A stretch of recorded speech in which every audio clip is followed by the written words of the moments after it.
Hello everyone, hope you're doing well. Today we're back in the updates 1.79 ZEV server and we're having a look at the new rank 5 premium vehicle for the British. This is the Centurion Mk.5 AVRE, or the AVRE, depending on if you want to ask Nathan or not, and this machine was designed to knock down buildings and bunkers and whatever structure you have before it, and in-game it is labelled as an assault tank, which I find hilarious. It has 10 degrees gun depression on its non-stabilized 165mm ORD BL 6.5 inch L9A1 demolition charge.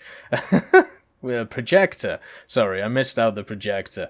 It also has 53 rounds of ammunition, and look at the girth of it. It's a hell of a girth of a gun in it. It also has 5 crew, which is different to a lot of the other tanks which have been added, which have either had 2 crew or 4 crew or even 3 at some points. So having 5 crew means that survivability is a little bit higher, which is always good. It also has the scoop on the front, the scoop in itself being 70mm, and also with the brackets here that hold it, it should act as spaced armor. With some of the testing that we did earlier, it didn't actually act very well as spaced armor. HeatFS and Heat were still going through it, but we will test it a little bit more. That was very much preliminary testing when it came to the vehicles. Now, where is this more armored than something like a Centurion Mark 10 or a Mark 3? Well, the first things first, it has 30mm of kinetic ERA armor, or Romore A ERA, which gives you 300mm of protection from heat, which will help you against vehicles that fire heat around 7.0. What we're talking about here is the Object 906, the AMX-30, the Leopard 1, things like that you can run into. So the ERA in itself, where it's positioned, will help. The issue with it is, it has huge weak spots on the front of it, so mainly the turret ring. One of the biggest issues with the Centurion in-game is the fact that it has quite a horrific turret ring when it comes to being able to bounce shots, and this is no different. 90mm of armor on the front at a 7.0 vehicle, it's going to get chewed up by stuff like even Panther 2s, and even, you know, as I said, AMX-30s, and the STA-1 and STA-2 from Japan. So even though it may have this extra ERA on it, it's only going to help it in specific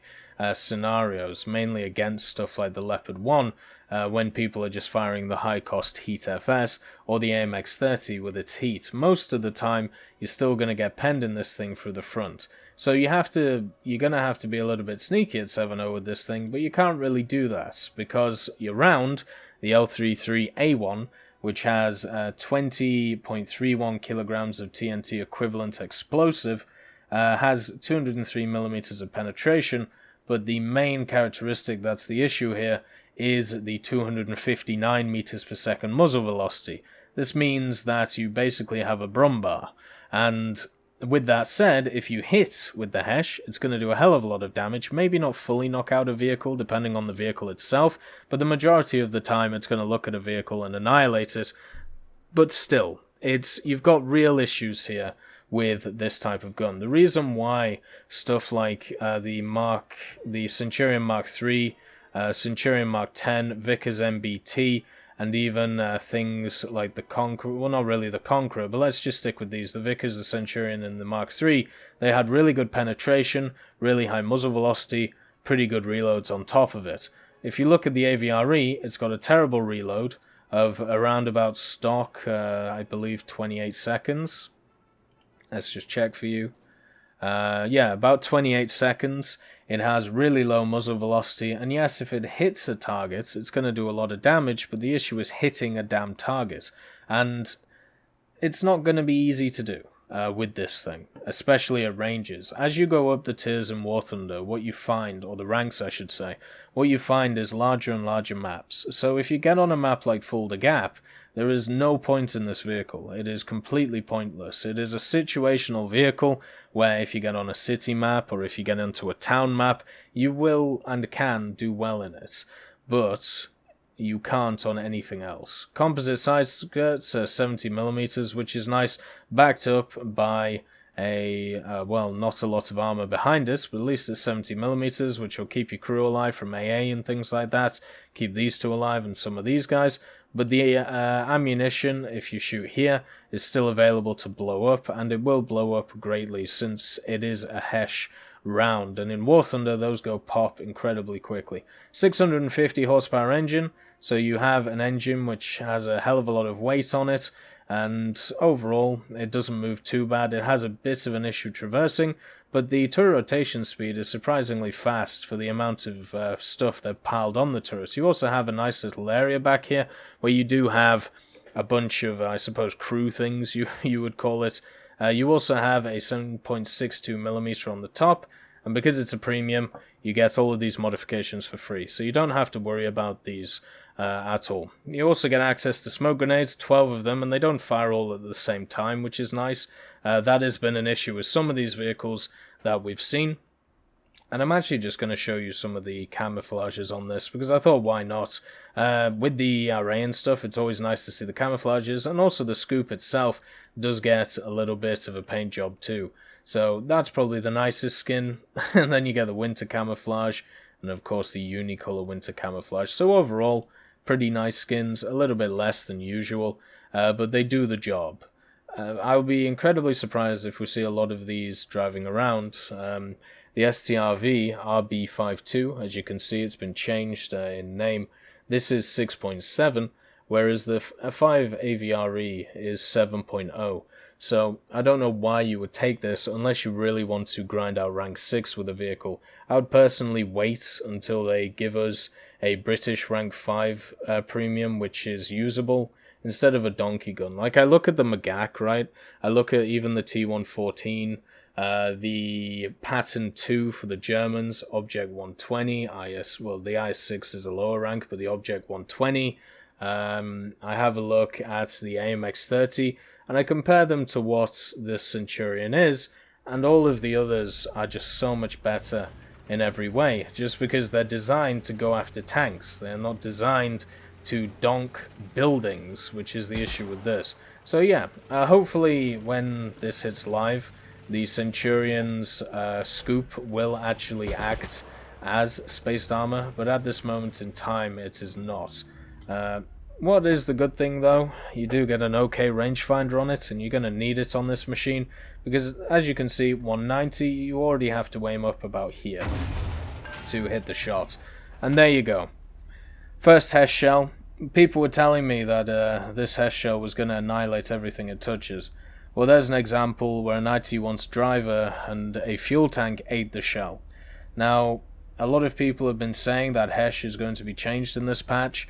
So far, I don't see any difference between the FV405 shell and something like this. It basically does exactly the same thing.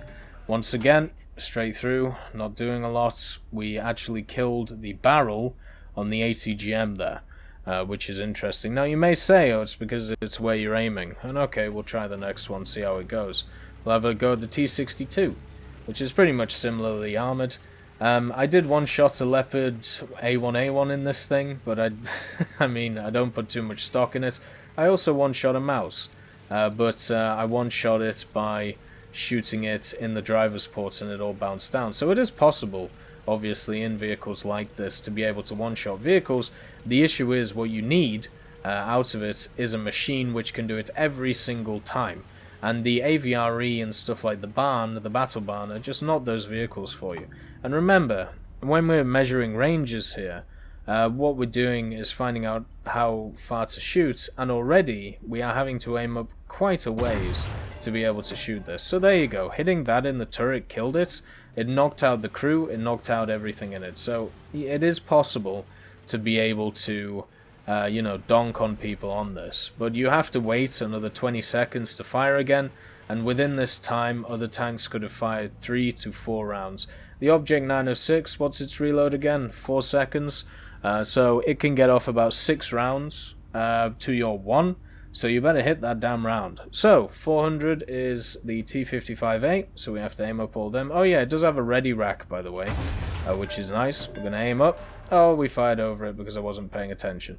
But yeah, this thing has a ready rack, and I think that's the best comparison I can make. How most vehicles, if you miss, are going to be able to shoot 3 or 4 times at you. If you don't miss, then you have a chance of not killing the vehicle, but you'll do a lot of damage and your team will be able to, follow suit and be able to kill whatever's coming at it. There we go. So that's upper glacis, 2 guys killed, track and cannon barrel. So that's the T55A upper glacis. I'm sure if I hit the turret it would have killed him, but this is at 400 meters what you have to aim at. I might take a speculative shot from here at the at the good old T10M over there. But as I said, a lot of the battles on the maps that you're going to be using this on are not going to be 400 meters, they're not going to be 200 meters, they're going to be 600 to 800 or more.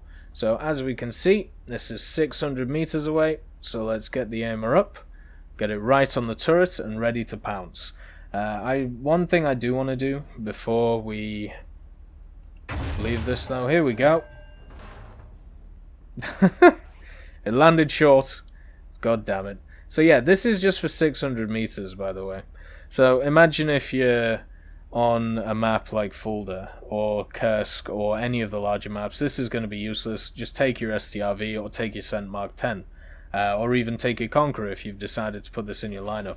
If you want to one-shot stuff, I mean, yeah, you can. I suppose you can do it with other stuff as well. There we go. So we actually bounced it under. It exploded up and created a wonderful ammunition explosion. So yeah, you can one-shot in this thing if you feel like it. Just going to do a screenshot here for you. This is where the thumbnail comes from, baby. There we go. And that's right, pose, baby, pose. We gotta love it. Lovely.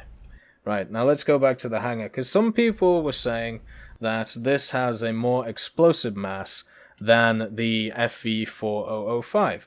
And I haven't checked it yet, but it is worth having a look to see which one has more TNT equivalent in its shell. So if we have a look at the AVRE, we have 15.87 and then 20.31.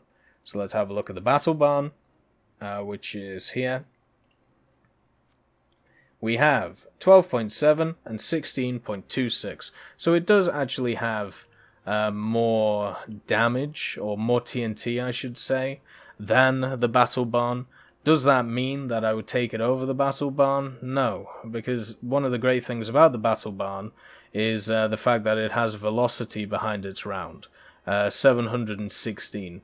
But overall, you're still getting a Hess shell, which doesn't always one-shot, and to be combat viable, this machine needs to one-shot everything, and also it needs to gain about 200 to 300 muzzle velocity.